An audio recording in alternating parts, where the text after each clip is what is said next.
കേരളത്തിലെ തദ്ദേശ സ്വയംഭരണ സ്ഥാപനങ്ങളിലേക്കുള്ള തെരഞ്ഞെടുപ്പിന് മുന്നോടിയായി വോട്ടർ പട്ടിക പുതുക്കുന്നതുമായി ബന്ധപ്പെട്ട് തുടർന്നുള്ള ആശങ്കകളും വെല്ലുവിളികളും ഏറെയാണ്. കരട് വോട്ടർ പട്ടിക പ്രസിദ്ധീകരിച്ചതിന് ശേഷം പേര് ചേർക്കാനും നീക്കം ചെയ്യാനും തിരുത്തലുകൾ വരുത്താനുമുള്ള സമയപരിധി അവസാനിക്കാൻ വെറും 10 ദിവസം മാത്രം ശേഷിക്കെ വ്യാപകമായ ക്രമക്കേടുകൾ പരിഹരിക്കുന്നത് എളുപ്പമല്ല എന്നും രാഷ്ട്രീയ പാർട്ടികളുടെ വിലയിരുത്തൽ. ഓഗസ്റ്റ് 7-നകം ഈ നടപടി പൂർത്തിയാക്കാൻ കഴിയുന്നില്ല എന്ന ആശങ്കയാണ് പ്രധാനമായി ഉയരുന്നത്. ഈ മാസം 23-നാണ് കരട് വോട്ടർ പട്ടിക പ്രസിദ്ധീകരിച്ചത്. എന്നാൽ പല സ്ഥാപനങ്ങളിലും പട്ടിക ലഭ്യമാകാൻ കാലതാമസമുണ്ടായി. ചിലയിടങ്ങളിൽ 2 ദിവസം എടുത്തു. രാഷ്ട്രീയ പാർട്ടികൾക്ക് പട്ടികയുടെ പകർപ്പ് ലഭിച്ചത് ഇത് പട്ടിക പരിശോധിച്ച് തെറ്റുകൾ കണ്ടെത്താനുള്ള സമയം ഗണ്യമായി കുറച്ചു.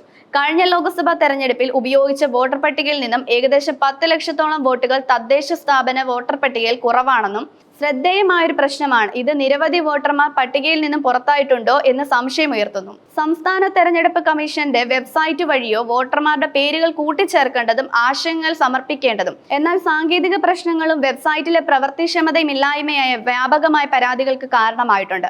പ്രത്യേകിച്ച് മരിച്ചുപോയവരുടെയോ സ്ഥലം മാറിപ്പോയവരുടെയോ പേരുകൾ നീക്കം ചെയ്യാനുള്ള സൈറ്റിലെ 5 നമ്പർ കോളം പ്രവർത്തിക്കുന്നില്ല എന്നാണ് പ്രധാന ആക്ഷേപം. ഈ പ്രശ്നം ശ്രദ്ധയിൽപ്പെടുത്തിയിട്ടും കമ്മീഷൻ തൃപ്തികരമായ മറുപടി നൽകുന്നില്ല എന്ന് രാഷ്ട്രീയ പാർട്ടികൾ കുറ്റപ്പെടുത്തുന്നു. പേര് ഉൾപ്പെടുത്താൻ ഫോം 4-ലും നീക്കം ചെയ്യുന്ന ഫോം 5-ലും തിരുത്തുകൾ വരുത്തുന്ന ഫോം 6-ലും മറ്റൊരു വാർഡിലേക്കുള്ള പോളിംഗ് സ്റ്റേഷനിലോ സ്ഥാനം വരുത്തുന്നതിന് ഫോം 7-ലുമാണ് അപേക്ഷിക്കേണ്ടത്. എന്നാൽ പേര് ഉൾപ്പെടുത്താനുള്ള കോളം ലഭിക്കുന്നുണ്ടെങ്കിൽ മറ്റു കോളങ്ങൾ പലപ്പോഴും പ്രവർത്തിക്കുന്നില്ല എന്നും പരാതിയുണ്ട്. ഇത് വോട്ടർ പട്ടിക ശുദ്ധീകരിക്കുന്നതിനുള്ള നടപടികളെ കാര്യമായി ബാധിക്കുന്നു. വോട്ടർ പട്ടികയുമായി ബന്ധപ്പെട്ട് വ്യാപകമായ പരാതികൾ ഉയർന്നതിനെ തുടർന്ന് സംസ്ഥാനത്ത് തെരഞ്ഞെടുപ്പ് കമ്മീഷൻ സംയോജിത തിരുത്തൽ നടപടിക്രമങ്ങൾ ആരംഭിച്ചിട്ടുണ്ട്. ഭൂമിശാസ്ത്രപരമായ അതിരുകൾ പരിഗണിക്കാതെ വോട്ടർമാരെ വിദൂര വാർഡുകളിലേക്ക് കൂട്ടത്തോടെ മാറ്റിയതാണ് പരാതിക്ക് ഒരു പ്രധാന കാരണം. കൂടാതെ വോട്ടർമാരുടെ കൂട്ടത്തോടെ ഒഴിവാക്കിയതും മരിച്ചവർ പട്ടികയിൽ ഇടം പിടിച്ചതുമൊക്കെ നിരവധി ക്രമക്കേടുകൾ കണ്ടെത്തിയിട്ടുണ്ട്. വാർഡ് വിഭജനത്തിന്റെ അന്തിമ വിജ്ഞാപന പ്രകാരമുള്ള അതിരുകൾ പരിഗണിച്ചാണ് വോട്ടർ പട്ടിക തയ്യാറാക്കിയതെന്നാണ് കമ്മീഷൻ വ്യക്തമാക്കുന്നത്. എന്നാൽ ഇത് പലയിടത്തും ലംഘിക്കപ്പെട്ടതായി പ്രതിപക്ഷ പാർട്ടികൾ ചൂണ്ടിക്കാട്ടുന്നു. നിലവിലുള്ള അസസ്മെന്റ് രജിസ്റ്ററിലെ വീട്ടു നമ്പർ പ്രകാരമാണ് വോട്ടർ പട്ടിക പുനഃക്രമീകരിച്ചത്. എന്നാൽ പലരുടെയും പഴയ വീട്ടു നമ്പറുകളാണ് പട്ടികയിൽ ഉൾപ്പെട്ടിട്ടുള്ളത്. ഇതുമൂലം വോട്ടുകൾ തെറ്റായി പല വാർഡുകളിലേക്ക് മാറിയിട്ടുണ്ട്. ഇത്തരം പ്രശ്നങ്ങൾ പരിഹരിക്കുന്നതിന് ഫോം 7 ഓൺലൈനായി അപേക്ഷ നൽകുന്നതും പ്രായോഗികമല്ല എന്നും രാഷ്ട്രീയ പാർട്ടികൾ അഭിപ്രായപ്പെടുന്നു. അന്തിമ വിജ്ഞാപനത്തിൽ അതിരുകൾ പരിഗണിച്ച് വാർഡിന് പുറത്തുള്ള വോട്ടർമാരെ യഥാർത്ഥ വാർഡുകളിലേക്ക് മാറ്റുന്നതിനും നേരിട്ട് അപേക്ഷ സ്വീകരിക്കുന്നതിനുമായ സംവിധാനം ഉണ്ടാക്കണമെന്നും ആവശ്യം ശക്തമായിട്ടുണ്ട്.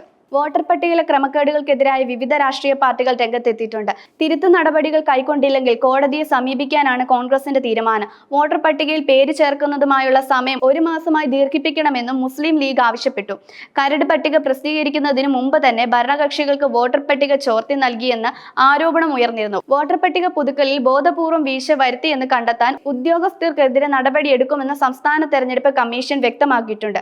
തദ്ദേശ തെരഞ്ഞെടുപ്പിന്റെ സുതാര്യതയും വിശ്വാസ്യതയും ഉറപ്പാക്കാൻ വോട്ടർ പട്ടികയിലെ പിഴവുകൾ എത്രയും വേഗം പരിഹരിക്കേണ്ടത് അത്യാവശ്യമാണെന്നും നിലവിലുള്ള സാങ്കേതിക തടസ്സങ്ങൾ പരിഹരിച്ച് ഓൺലൈൻ സംവിധാനം കാര്യക്ഷമമാക്കണമെന്നും ഒപ്പം സമയബന്ധിതമായ അപേക്ഷകൾ സമർപ്പിക്കാൻ സാധിക്കാത്തവർക്ക് നേരിട്ട് അപേക്ഷ നൽകാനുള്ള അവസരം ഒരുക്കണം. വോട്ടർ പട്ടികയിലെ ക്രമക്കേടുകൾ സംബന്ധിച്ച് ആരോപണങ്ങളെക്കുറിച്ച് സംഗ്രഹമായ അന്വേഷണം നടത്തുകയും കുറ്റക്കാർക്കെതിരായ കർശന നടപടി സ്വീകരിക്കുകയും വേണം. ജനാധിപത്യ പ്രക്രിയയുടെ അടിസ്ഥാനശീലമായ വോട്ടർ പട്ടിക സുതാര്യവും കൃത്യവുമാണെന്ന് ഉറപ്പുവരുത്തേണ്ടത് തെരഞ്ഞെടുപ്പ് കമ്മീഷന്റെ ഉത്തരവാദിത്തമാണ്. ഈ വെല്ലുവിളിക്കിടയിലും കൃത്യമായ ഇടപെടലുകളുടെയും സഹകരണത്തിലൂടെയും വോട്ടർ പട്ടികയിലെ പ്രശ്നങ്ങൾ പരിഹരിച്ച് നീതിയുക്തമായ ഒരു തെരഞ്ഞെടുപ്പ് ഉറപ്പാക്കാൻ കഴിയുമെന്നാണ് പ്രതീക്ഷ. വോട്ടർമാർക്ക് തങ്ങളുടെ വോട്ടവകാശം ശരിയായി വിനിയോഗിക്കാൻ കഴിയുന്ന തരത്തിൽ ഒരു പിഴവുകളുമില്ലാതെ വോട്ടർ പട്ടിക തയ്യാറാക്കേണ്ടത് അനിവാര്യമാണ്.